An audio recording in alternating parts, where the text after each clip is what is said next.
When did making plans get this complicated? It's time to streamline with WhatsApp, the secure messaging app that brings the whole group together. Use polls to settle dinner plans. Send event invites and pin messages so no one forgets Mom's 60th. And never miss a meme or milestone. All protected with end-to-end encryption. It's time for WhatsApp. Message privately with everyone. Learn more at whatsapp.com. At Sierra, discover top workout gear at incredible prices, which might lead to another discovery. Your headphones haven't been connected this whole time. Awkward.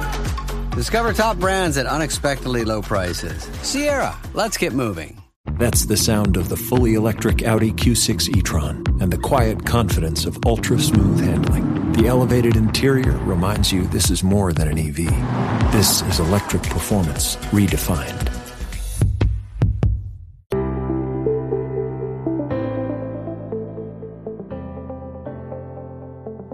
Hello and welcome back to the Paddock and The Pavilion, with me, your host, Stephen Wallis. England have just been involved in one of the greatest test series of this century against India, finishing in a thrilling 2-2 draw. Returning to the show to reflect on the contest is former England player Roland Butcher. Roland shares his thoughts on whether this summer's clash was even better than the famous 2005 Ashes, reveals his pick for Player of the Series, and gives his opinion on where this leaves England less than 3 months away from the much-anticipated Ashes showdown. As always, more top-class insight from the show's cricket expert. Hello, Roland. Welcome back to the Paddock and the Pavilion. Yes, Stephen. As usual, always a great honour and a pleasure. How are you? All good with breaking barriers, Barbados to England and back? Yeah, really enjoying it. Up and down the country, seeing lots of people haven't seen for a while, and obviously lots of new people. Book going well, and still got a pretty busy rest of the year, racking up some miles, but having some good fun at the same time. Yeah, you're jetting off to America in October. Yes, I am. I also have a little trip to Dubai next week as well, so that's that came a bit out of the blue, but looking forward to that. Should be I wouldn't say a break, because I think 4 nights is not a break. So, but it should be fun. Good, and we're going to do a live version at North Runcton Cricket Club on the 22nd of October. Yeah, that's great. Also looking forward to that. Haven't been up that part of the world this year, so it'd be nice to make the trip. Well, I'm looking forward to that. And are you ready to talk about this summer's exciting England versus India Test Series? We had 21 centuries play on all 25 days, some feisty encounters on and off the field, and we had players on the field with a broken foot and also a player with an arm in a sling. It did have everything. Yeah, it was an interesting series. I guess at the end of the day, the purists will say that the result was a fair result in a 2-2 draw. I have some thoughts on the series itself. I know a lot of comparison has also been made with the 2005 series. I also have some personal thoughts on that as well. But I think, spectators over the summer, blessed with wonderful weather, was able to see some interesting cricket, lots of good batting performances, and I guess at the end of the day, everybody went home satisfied.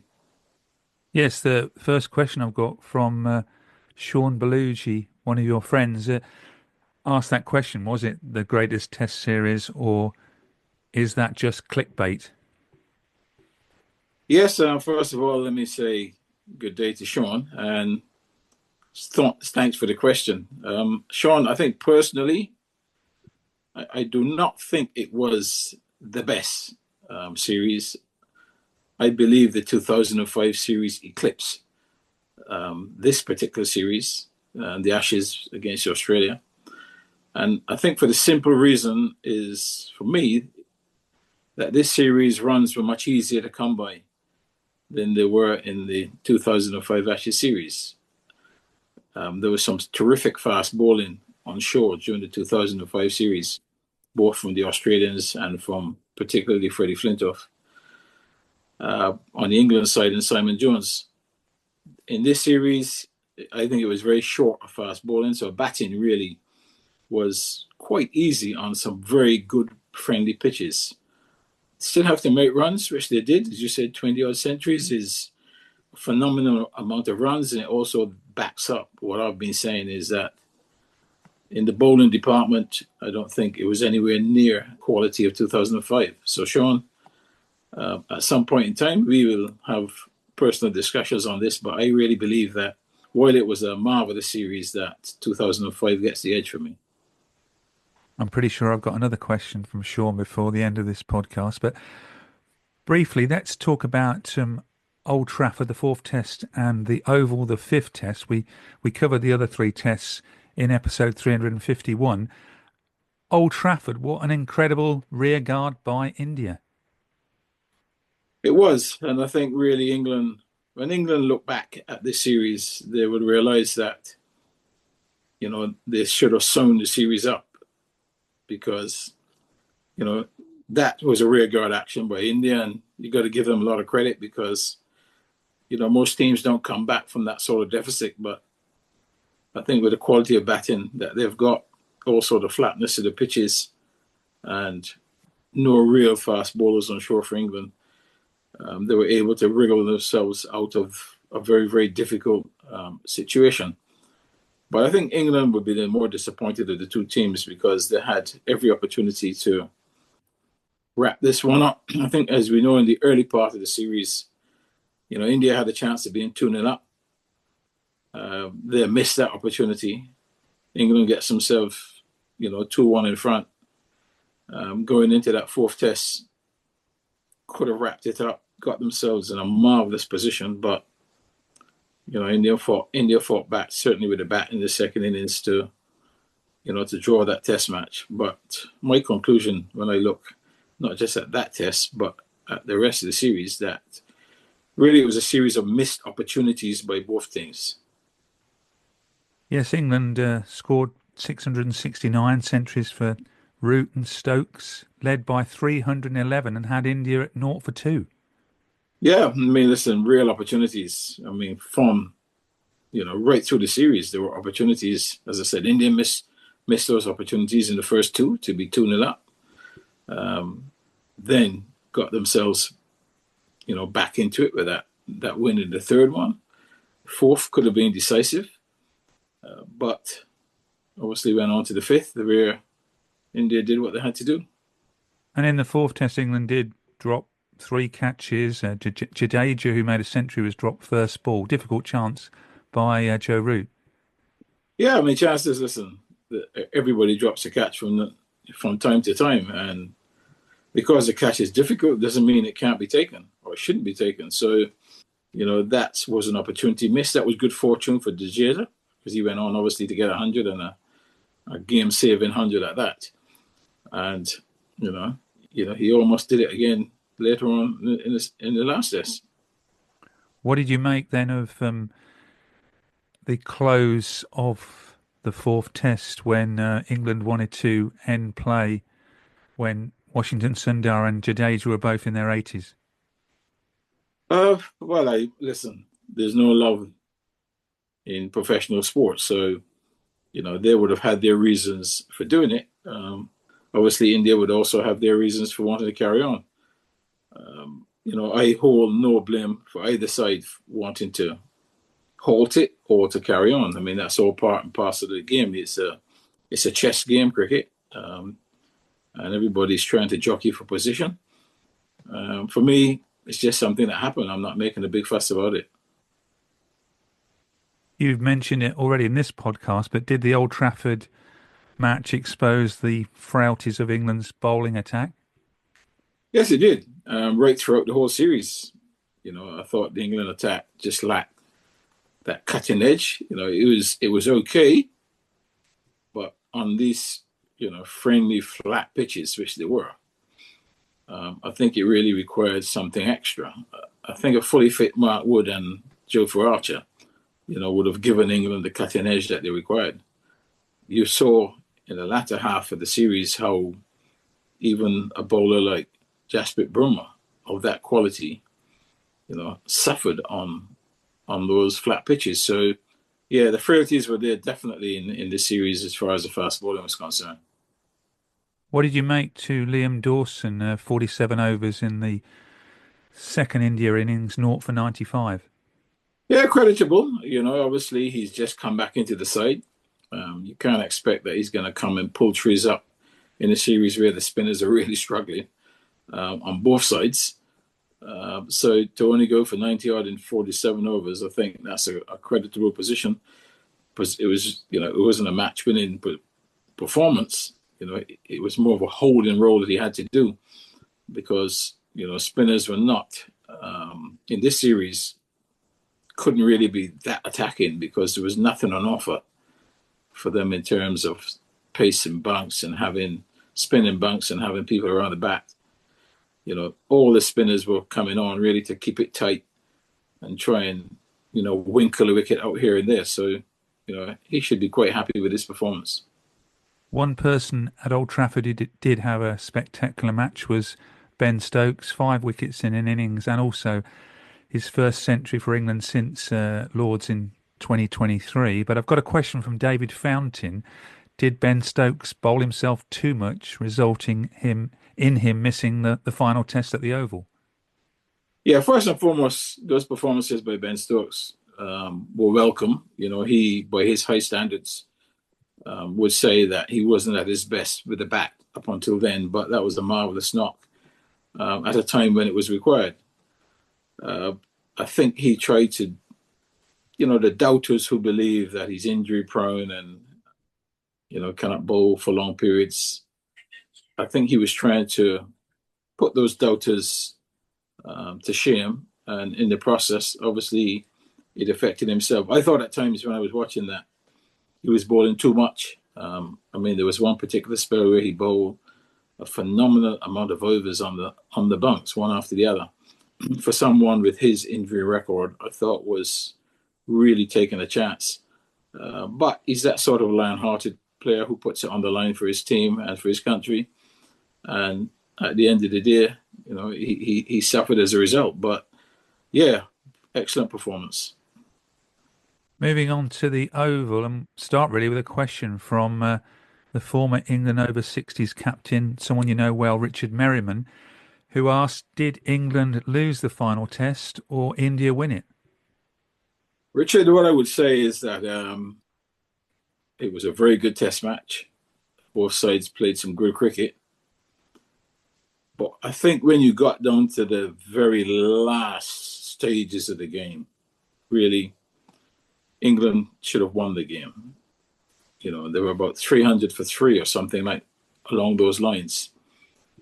From that point on that type of pitch and the pitches you've had all summer, really the batting side had no right losing that game. I think they would kick themselves for actually losing that. India, give them credit for fighting back. But, if I was the coach of the batting team, I would be extremely disappointed that having got into that position, which they did, through some brilliant batting, you get to 300 for 3, chasing was it 360 or they were chasing? 374. We were 301 for 3. 301 for 3, right. From that position, if the pitch is a minefield and you've had luck to get this 301 for 3, chances are that the bowling side can get back into the game. But on this type of surface, you get the 301 for 3, should be game over. And really, England missed that opportunity. India took it, and that's why I said that this series really was a series of missed opportunities by both sides. And I would say, Richard, that England lost that test match. Having set it up, obviously the early parts of the test matches, both teams were in it, they played well. But I think when it came down to the crunch moments, England missed the boat and allowed India to sneak a win that they themselves perhaps at that point didn't feel was possible. But they got there in the end. Harry Brook, 111 in England's second innings, along with another century from Joe Root. But what did you think then to Harry Brook's shot selection when he was out in that second innings? Well, listen, if he was out first ball, what can you say? He plays a certain way. He backs himself, and he put 111 runs to the team total. So, because he gets out in that fashion. I mean, nothing was said before for the previous 111 runs. Only when he got out. You're going to have in cricket. Listen, you're going to get out some way. It's not always the way that the spectators want to see. I mean, they want to see you play forward, get an edge, and get caught behind, or a reverse sweep, and you get bowled. At the end of the day, they're both dismissals. You back yourself. He backed himself the early part of the innings to get to that stage. He got out. So, blame. I'm not blaming him at all, because he could have got out for nothing, and we would have been in serious trouble. But if we get into that position against the Australians, needing 73 to win with 7 wickets left, we must win the game. Well, most definitely. I mean, Harry Book perhaps would, in reflection, he might say, "Well, maybe I made the wrong choice." But when he gets into that position again, depending, how the game is set up and what's required and what's behind him, he'll make that decision as to what he wants to do. But that's the beauty of international cricket and top cricket, is that making those minute decisions at the right moment, and the teams that make the right decisions more often are the ones that win. At the beginning of day 5, England needed 35 to win with 4 wickets. What did you think to their approach in that compelling hour of play? To be quite honest, I missed most of that because I was busy at the time. But, with 4 wickets in hand, even if 2 or 3 of those are tail-enders, really should not be it should not be a situation where you lose the game, because, the pitch was not bouncing and spitting. The bowling was not that threatening. You would expect that, people would just hang around and just chip away. Time was not an issue. To get 35 runs, for me, should have been an easy task. Didn't turn out to be. That's why I say, again, another missed opportunity to win the series. How brave was Chris Woakes to come in with his arm in a sling? Had no choice. If your team is on the verge of winning or losing, you have to do what is required to affect either of those results. So he had to come out there and try and do what he could do. So people would say he was brave, he was this, but he's a professional cricketer. He's a gladiator. He's in a thrilling series, a chance of winning the series. So yeah, he had to do it, and all credit to him, and he should be celebrated for doing that. One person who did stand up on that day was Mohammad Siraj, who took the most wickets in the series with 23. He just kept coming in, the only bowler to last really all 5 Test matches. Yeah, I think Siraj had to come up with a big performance, because really he didn't have a particularly good series. If you think his early performances in the series, he could easily have been dropped from the team. I would imagine if it wasn't because of the rotation policy where Bumrah was out of the side, Siraj easily could have been on the chopping block, but he persevered. We all know the type of bowler he is. He is a trier. He will keep trying, and India would be very thankful and grateful that that right at the back end, he really got his game together, particularly in that last Test match, and he won them the Test match with that bowling performance, particularly there in the second innings. Was the oval wicket then, after what you've said earlier, that the best wicket in the series, because it did help the bowlers a little bit? Well, listen, the pitches at the oval are and have been similar for a long time. If you can bowl with good pace, things can happen there. You may remember, it might have been 2 years ago. Was it Sri Lanka Test? It was a Sri Lanka Test, wasn't it? Was a final Test match, I think, of the series. It wasn't Bangladesh. I think it was Sri Lanka. Maria Mendes, and trying to think who was the other person. Nisanka. Yeah. Nisanka and Mendes. That was a similar pitch. Remember, Sri Lanka bowled England out in one of the innings after not faring too well earlier in the game. So I think it was a similar pitch to that. So it was a good pitch. You get good pitches at the Oval. You don't get bad pitches at the Oval. And at the end of the day, the number of runs that were scored as well showed that it was a good pitch. And very close game right to the end. And the series over 46 days, you intimated in a previous podcast that's just basically how it is these days. But is it too tight a schedule? Was lots of injuries during the series. Bumrah only playing 3 of the Test matches. Yeah, I mean, listen, the international schedule right now is so packed that something like this is likely to happen. And obviously, England and India, they're going to want to pack 5 Test matches in. It's not a 3-Test series. I'm sure if it was anyone else besides Australia and India, it would be a 3-Test series and it wouldn't be so packed. But because of the international schedule and those type of teams, they have no choice because there's just so much going on.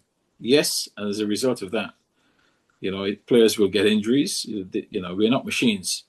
At the end of the day, we're asked to get up and go every day. And, for international players who are really like Formula One motor cars, if you're pushing it day in, day out, something's going to give. And exactly that's what happened, this series. And it will happen again if, obviously if the schedule continues as it is. Are you in favour of any form of substitutes? We have them concussion substitutes, but not any other substitutes. No, I'm not. I am not in favour of substitutes. I'm only in favour of substitutes coming into the game if the player sustains that injury, really sustains that injury and cannot continue because of, as you said, concussion or something like that. I don't want to see a football situation where you've got 3 guys on the sideline and, after 2.5 hours, you pull a guy out of the game and put another one in. No, I don't want to see that sort of situation in this game of cricket. So definitely not in favour. Eczema isn't always obvious, but it's real. And so is the relief from Ebglyss. After an initial dosing phase, about 4 in 10 people taking Ebglyss achieved itch relief and clear or almost clear skin at 16 weeks. And most of those people maintain skin that's still more clear at 1 year with monthly dosing. Ebglyss, lebrikizumab LBKZ, a 250 milligram per 2 milliliter injection, is a prescription medicine used to treat adults and children 12 years of age and older who weigh at least 88 pounds or 40 kilograms with moderate to severe eczema, also called atopic dermatitis, that is not well controlled with prescription therapies used on the skin or topicals, or who cannot use topical therapies. Ebglyss can be used with or without topical corticosteroids. Don't use if you're allergic to Ebglyss. Allergic reactions can occur that can be severe. Eye problems can occur. Tell your doctor if you have new or worsening eye problems. You should not receive a live vaccine when treated with Ebglyss. Before starting Ebglyss, tell your doctor if you have a parasitic infection. Searching for real relief? Ask your doctor about Ebglyss and visit ebglyss.lilly.com or call 1-800-LILY-RX or 1-800-545-5979. This episode is brought to you by State Farm. Life gets easier with great assists, and State Farm is here to dish one your way. Get in touch over the phone or on the app to get the teammate you need. State Farm with the assist. Like a good neighbor, State Farm is there. Coverage options are selected by the customer. Availability and eligibility vary by state. The American work ethic demands a hard-working power grid. For nearly 140 years, Siemens Energy has been driving America's energy expansion. Our expertise and broad portfolio supports a stronger energy system. Today, our equipment helps generate 25% of U.S. electricity. From coast to coast, Siemens Energy is building a more robust and reliable U.S. grid. Let's make tomorrow different today. Learn more at SiemensEnergy.com. Let's just have a closer look on issues we haven't mentioned on both sides. And I've got a question from John Gilding. What have England learned from the series against India? Well, I can tell you what they should have learned. They should have learned that when you play against top-class opposition, when you get the chance to crush them, that you need to do that. So for me, I just felt that at times they were not as ruthless as they could be. There's an old saying, when you've got a man down, you keep him down. So I think England will reflect on this series to say, you know what, we let some very good opportunities escape us. I think they will also reflect and say, we also got out of jail a couple of times as well. So will they be happy with how the series went? I wouldn't be, because, as I said, because of the mistakes made early in the series and right at the end of the series. Have England now got a top 7 set in stone, with everyone got a century apart from Zach Crawley in the series? There's no such thing as set in stone. You're always just one game away from, it all falling down. They can go to Australia and capitulate in the first innings of the first test, so all the batters. And then, it's a confidence thing. They've got to pick themselves up again. So what I would say is that, there will be, what they will know for sure is that they've got a top 7 that can score and score big. Whether it is something that they can just sit back and say, well, this is it for the foreseeable future, I don't think that can ever be said in the game of cricket, because cricket comes along and throws you a curveball from time to time where, an injury, an illness or whatever dismantles the whole lineup. But I think the batters would be quite happy with the way they batted this summer. What I will say is they will have sterner tests in the Ashes than they've had this year, for the reasons that I outlined earlier, that the number and quality of fast bowling on these dead pitches were not there. They will be severely tested in much bowler-friendly conditions in Australia, and they're going to have to step up there, all 6, 7 of them. I didn't have any questions this time about Zach Crawley. He got some runs in towards the end of the series. Well, listen, Zach Crawley is what he is. Some people like him, some people don't. When he gets runs, he gets them quickly and he sets the team up. So England's style of play at the moment is, to go hard when they need to at the beginning. Zach Crawley is central to that. He's going to feel like any other batter. But when he gets off, the team gets a flyer and the others can come in, Pope, Root, all the others can come in and build on that platform. So, I think he's going to be quite important in Australia, because he's not going to sit back. He's going to attack them. It could work. It could not work. But I think the Australians would also be mindful of it, that they've got a chance to get them out early, but they'll also know that, if he gets in, that he will score quickly, which will make it easier for the others. And England seemed to like the partnership left-right with Ben Duckett, who did have a good series. Yeah, well, listen, that's been together for a little while, and I don't see any reason to change it. There was also a debate, as you know, even in our earlier programs and right throughout the summer, even before the series started, whether they should be playing Pope and Bethel. And I always believed that Pope would get the nod, and he did, even though he got some runs.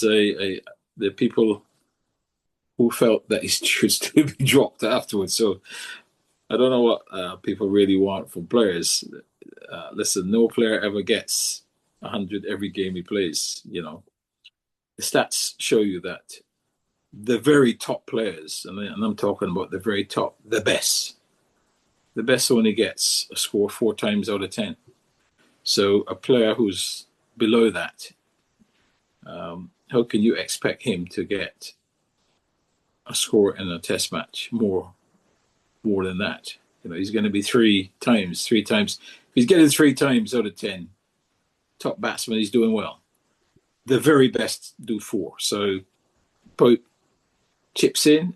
He doesn't get runs. He gets a big 100, and he batted well at times in this series. And people thought he wouldn't even start. He ended up playing all the test matches. talking of Jacob Bethel, who you know well from the Barbados connection, do you think he was handled badly? He only played one first-class match all summer. Well, I was disappointed with how Jacob Bethel was really handled for a young player this summer. I believed, and I spoke to his uncle last week. We were discussing this, and I was under no illusions that Jacob Bethel would fail in that test match that he played, because you cannot sit on a bench an entire summer and then play against one of the best teams in the world as a young player, where you're still learning the game, and expect that in an important game, because it was a series decider, one way or the other, that player will come and perform at the levels that you hope that he would perform at. We had that discussion, and I thought he was done a disservice. Jacob Bethel should have been, he's 21 years of age, he should have been playing county cricket. If he's not in this team, he should have been playing county cricket the entire season. He's played one first-class game for Warwickshire this year. I was commentating at Essex during the Warwickshire-Essex game, and the first thing I asked my co-commentators from Warwickshire, where's Jacob Bethel? Where's he playing? And he told me there and then he's in the touring around with the England team, and he's played one game. I mean, how can that be good for a 21-year-old who hasn't even scored a first-class 100 yet? So, for me, poor management. England get 0 for that. If Jacob Bethel was picked for that test match, at least he would have come to the test match with some recent match play form behind him, much more of a chance of being successful. He was given no opportunity to be successful. He had no chance. In a pressure situation, for him, really, 2025 up to this point, really it's a wasted year. He has learned nothing. And I really hope that, he goes to Australia and he can get, well, these days you don't really have any matches in between test matches. So he's going to be under tremendous pressure if he gets a chance to play through injury or loss of form or whatever. Then if that happens, 2025 could be a complete write-off for him in terms of his development. Too much time wasted sitting in dressing rooms. On a wider point then, should he even be playing the last 3 rounds of county championship cricket for Warwickshire rather than play for England's white ball side? Well, for me, with a series coming up in Australia, I think most definitely. I think there's more value in him getting some form back. I said, when I get some form back, getting some form. He's got no form. You can't have any form if you're not playing. I think it would be of much more value for him to get some bat in these 3 matches. Listen, bowlers need to get miles in their legs. You can't have a bowler sitting down and then expect that he will be at his best when you give him the opportunity. Same thing with a batter. Batters have to play. They have to bat. So he needed, really, as you said, these last 3 games, he should be out there getting some runs and preparing for the series. Playing these games against Ireland, I'm not disrespecting Ireland, but I'm thinking about his development as a cricketer, an all-round cricketer. He's learning the game. He's a kid. He doesn't know the game. He's got good potential, but he's got to learn it. On the bowling front, Jofra Archer returned 9 wickets in his 2 matches, got a wicket with his 3rd ball. That must be a positive.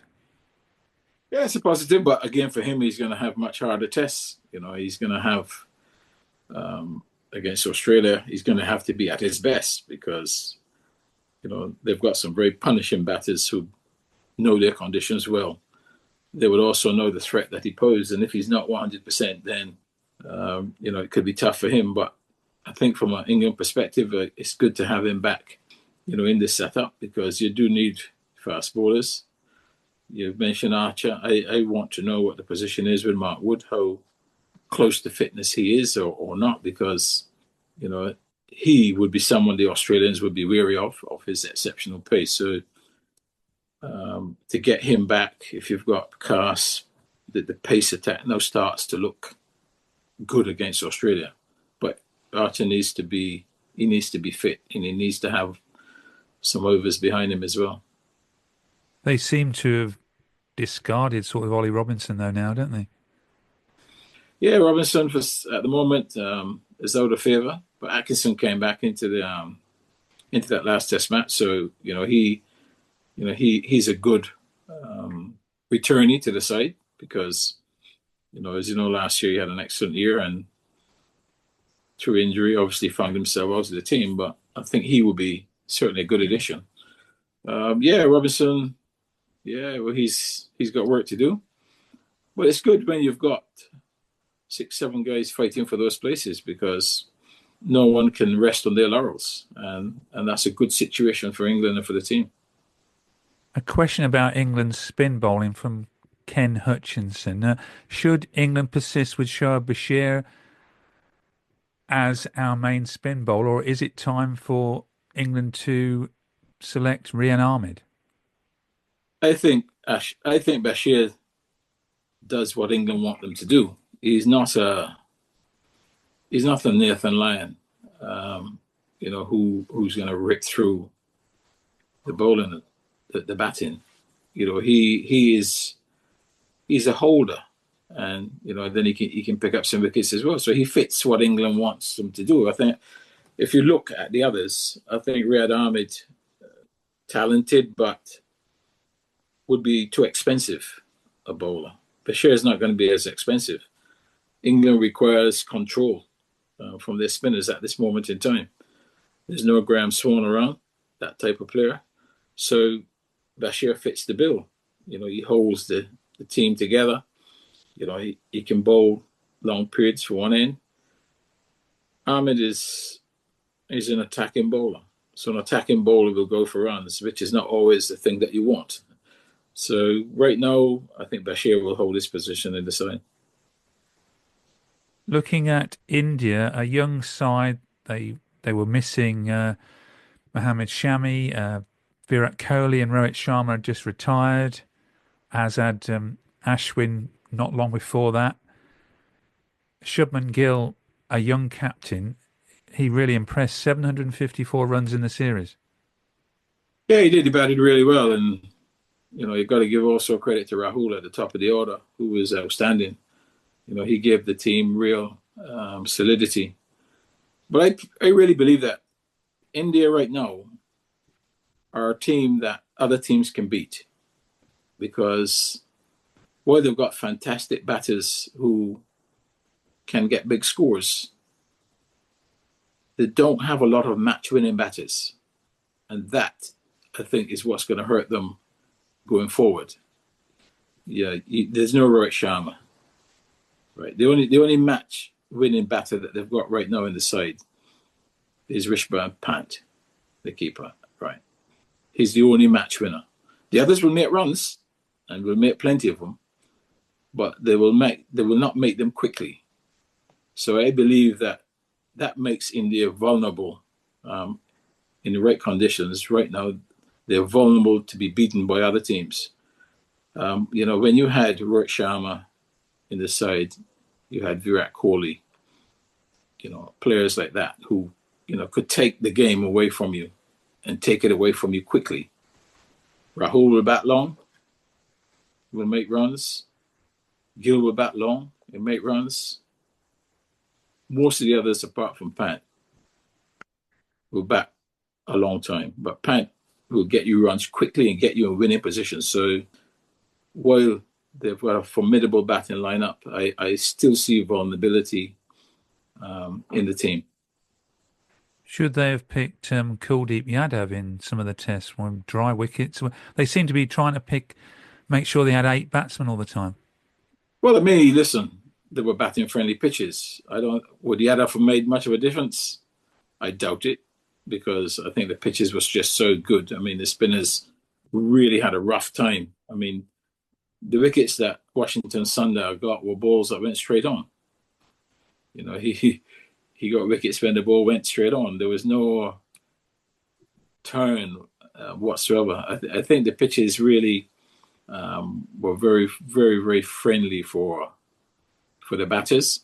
Didn't offer the spin bowlers a lot of work. Sunda, as we know, can bat as well, so he plugged the gap there in that he can bowl lots of overs if need be, and because, as I said, because India don't have the Rohits and the Kohlis to push on quickly, that is why they strengthened the batting to ensure that someone like Sunda could even contribute with a bat.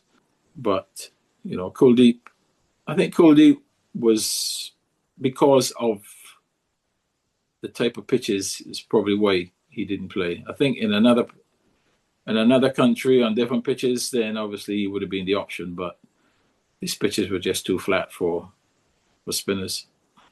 But for a young side, missing the players I mentioned, and Jasprit Bumrah only playing 3 of the tests, they fought very hard to draw 2 all. Well, yeah, but they won the 2 games that Bumrah didn't play. So what does that tell you? What it says is, Bumrah's a world-class bowler. We know that. So the fact that India won 2 test matches without him doesn't really mean a great deal. Some people will say, oh, well, they're better off without him because they won 2 test matches. That would be absolute nonsense. They're a young side, exciting team, and they will win matches if conditions are in their favour.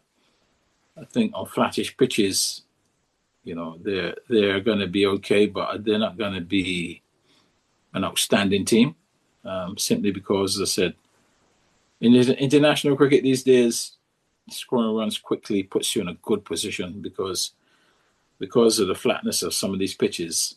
You need to get your total quickly so that you've got more time to bowl.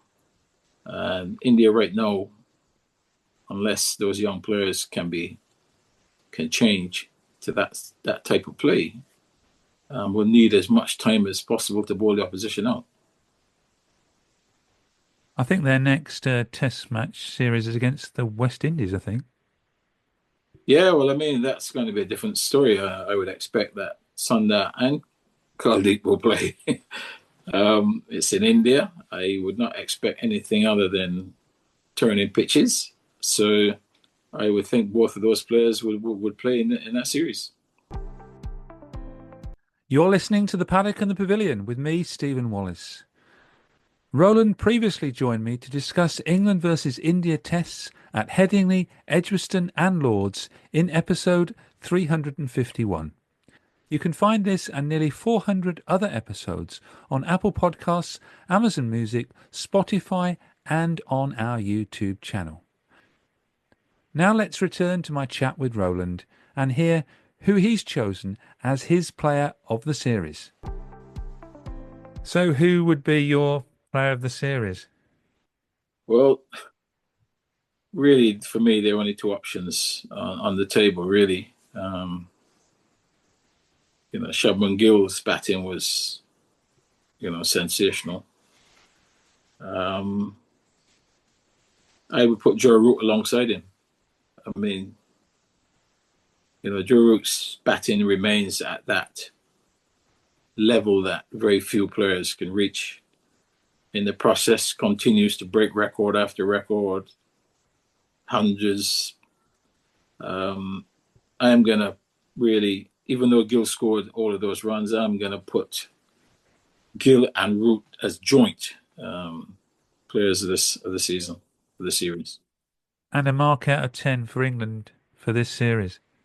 For England, I'm going to mark them hard, and no more than 6. I'm going to give them a 6 out of 10. And likewise, I'm going to give India a 6 out of 10. So I think both teams missed opportunities to have won the series. And as a result, I can't give them any more than 6. You're a hard marker there.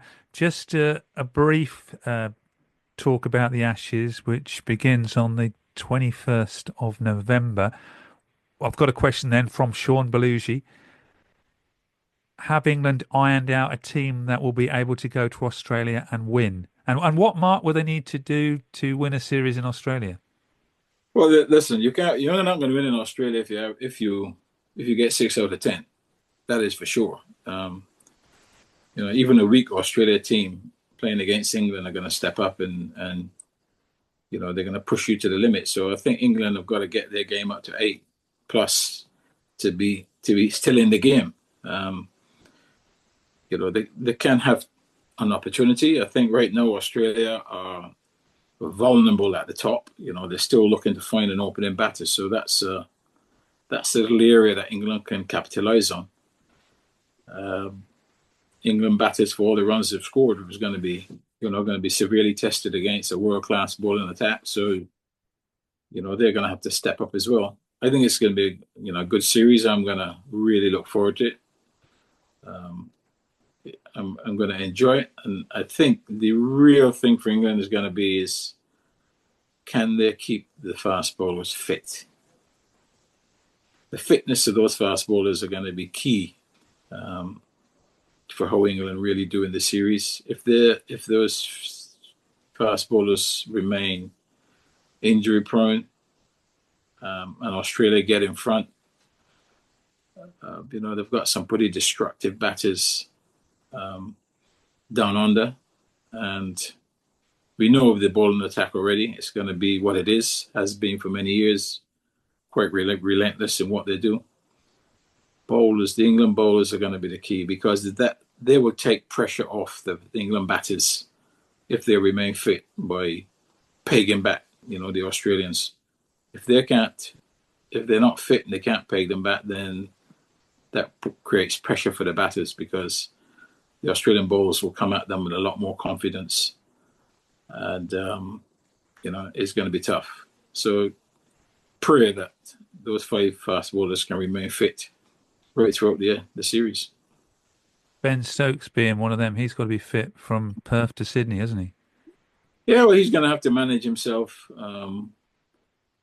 better than he did this series, because obviously the surfaces in Australia, the underfoot is much harder than it is in England. So, that's going to be a consideration for the workload for himself and for all the bowlers, because it's quite easy to get shin splints, etc. on the hard ground. So how he manages himself is going to be important to the team. He's a key player, not just the captain, but as a batter, he's very, very key as well, and he's going to need to be, because there are going to be times in Australia where you're going to lose wickets quickly, and the lower order is going to have to do the heavy lifting. So his role is going to be crucial. If he's off the field, not playing matches, that would be a real setback for the team. So, he's going to have to be very, very careful how he manages himself. Before we conclude the podcast about England and India, I've got to mention the football. I know it's a cricket podcast again, and how Cheryl was thinking the other night. Well, listen, was she thinking about Liverpool, or she was thinking about Man United? I mean, I was thinking about Man United, and what can I say? Have you ever been to Grimsby or not? I have not been to Grimsby. Do I want to go to Grimsby? I think no. If they know that I am part of a Man United support as well, I think the Grimsby people would really love me to come to Grimsby, because they'll have a field day. But no book signings lined up in Grimsby then, no. Not at the moment. But if I did go to Grimsby, I wouldn't talk football, that's for sure. That's about it then. Just to remind listeners that you went for 3-2 in the England-India series, so you weren't too far out.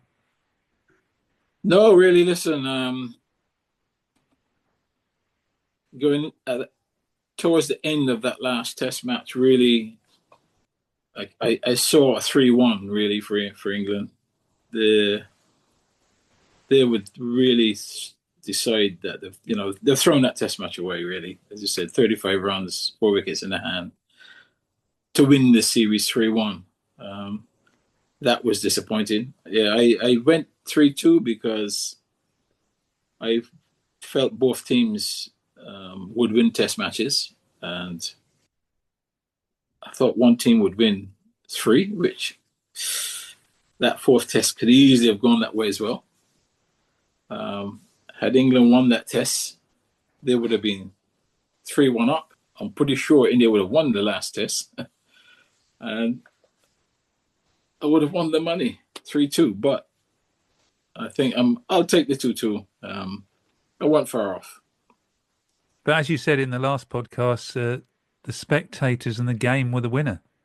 Yeah, they were. They saw a feast of runs, from both sides, at a good pace as well. The weather was fantastic.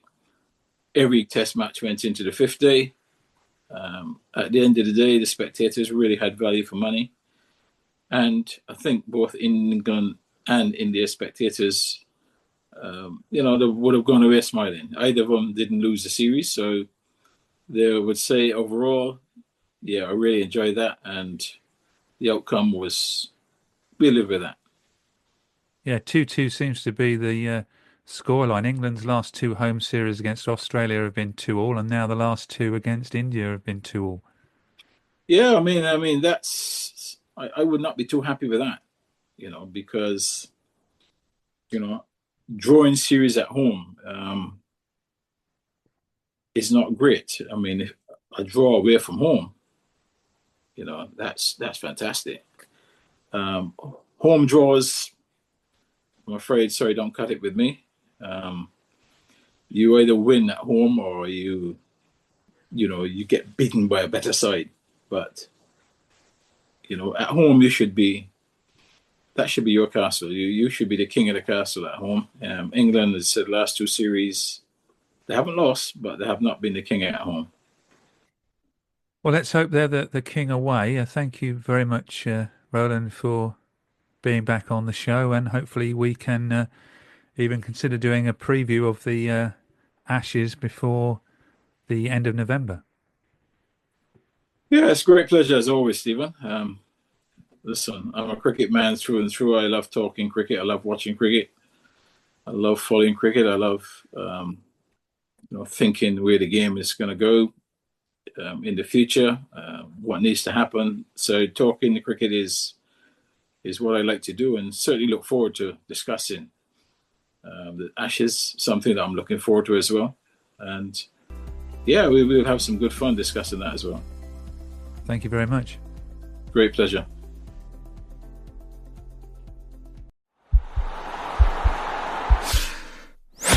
This podcast is part of the Sports Social Podcast Network.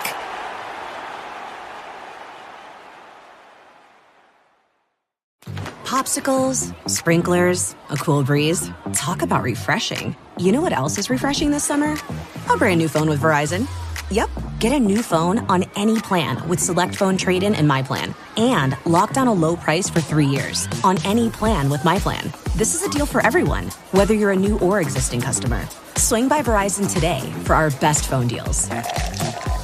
3-year price guarantee applies to then current base monthly rate only. Additional terms and conditions apply for all offers.